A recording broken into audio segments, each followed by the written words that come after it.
Remember when you imagined as a kid that the entire world was just one big theater play, and everyone besides you was an actor? Well, maybe you never had this thought, but I did as a child, and The Truman Show basically takes this idea and turns it into a movie. The film is about this man, Truman, who has grown up inside a big movie studio, which is made to be a utopian town. Every day of his life he has been filmed and broadcast on television to the outside world for 24 hours a day. Everyone inside this island-sized studio is an actor, but Truman doesn't know that. He believes he lives in an ordinary island town. To ensure he'd never want to leave, the creator of the show, Christoph, has manufactured traumas for Truman, so he'd be scared of water. Every glimpse of the outside world is connected with pain for Truman. Christoph acts as if he were a benevolent creator who has made a wholly good world for Truman to live in. But some in the outside world criticize him for holding Truman captive against his will. This, however, is just one of the many themes of the movie.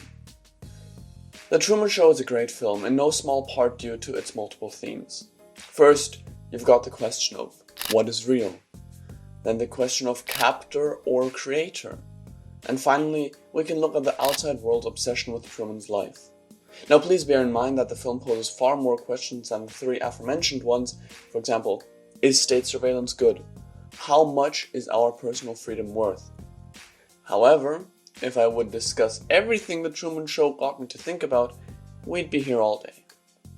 So, the first moral question might be the simplest to pose. Like many movies before it, the Truman Show asks, what is real?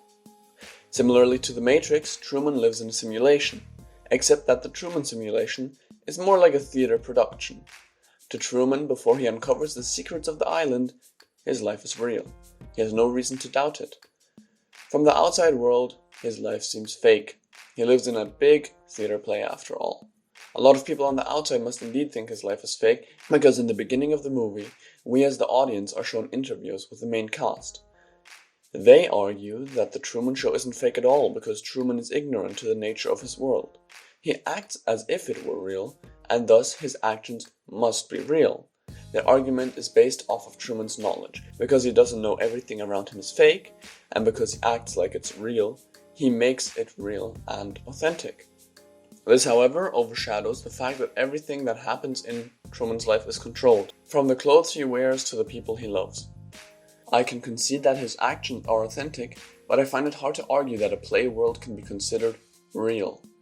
Then again, to Truman, this play world is reality. It is a matter of perspective. Perspective, that's something already Plato wrote about. In his allegory of the cage, he imagines a world in which prisoners are tied to a cave wall for all of their life. The only thing they can see are the shadows of their captors on the opposing wall. These shadows are the prisoners' reality. They give them names and prey to a few of them. Then, one day, one of the prisoners breaks free and realizes how the shadows were created by a fire in the cave. Then he climbs out of the cave for the first time and sees the sun. He reaches a higher reality.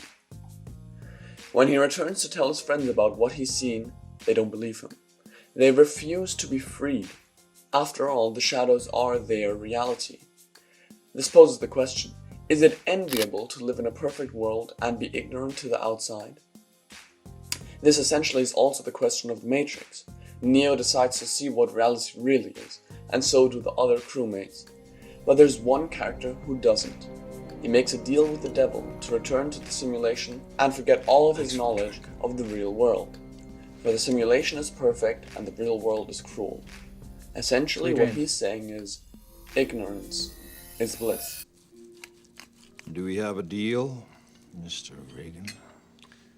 You know, I know this steak doesn't exist. I know that when I put it in my mouth, the Matrix is telling my brain that it is juicy and delicious. After 9 years, you know what I realize?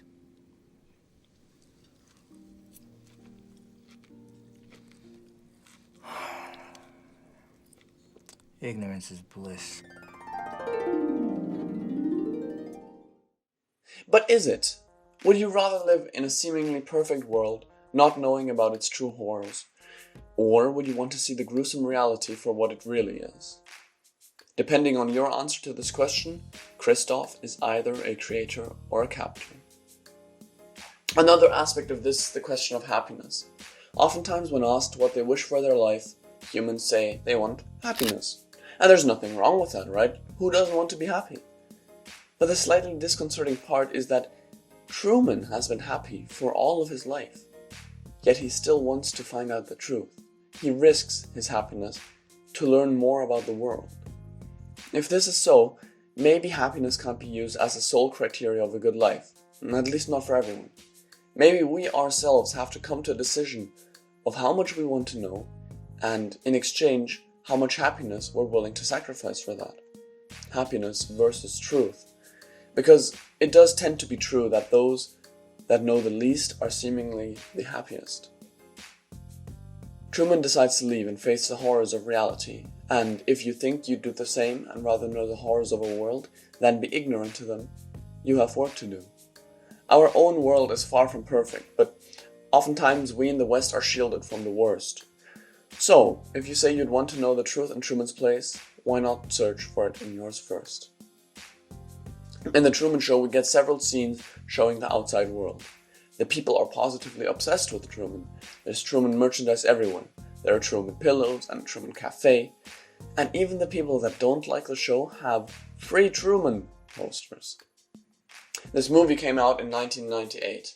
I'm sure the makers were primarily inspired by reality TV, but inadvertently they managed to predict social media and its effect on humanity. We obsess over the lives of others on Instagram, Snapchat, and TikTok because we feel the need to experience something exciting, and we want to live through what feel like authentic experiences. Authentic, mind you, not real. And now, for some reason, and this is the bit I'm struggling with, we don't take the necessary steps to make our own lives more exciting or authentic. We watch other people's lives to satisfy that desire we feel. Oftentimes, seeing idols experience stimulating events stimulates ourselves. Although it does leave a bitter aftertaste, doesn't it? I don't for the life of me know why we do it. Why don't we just go out and live our life the way we fantasize about it? Maybe we're too lazy, but I don't think so. It's more likely we're too scared of failure and rejection. Ultimately, it's this fear that stops us from going into the world, learning about it, and living our life the way we wish to. Much like the prisoners in Plato's story, we prefer the cave. Thank you so much for watching. I hope you enjoyed this video. I hope you learned something. And if you didn't, I hope you were entertained for a few minutes. My name is Leopold from Stargazer Movies, and I upload videos like this every Saturday. So if this is something that interests you, why not just stick around? Please consider subscribing, and I'll see you guys in the next video next Saturday. Until then, I wish you a wonderful week. Have a great remainder of your day. Bye bye.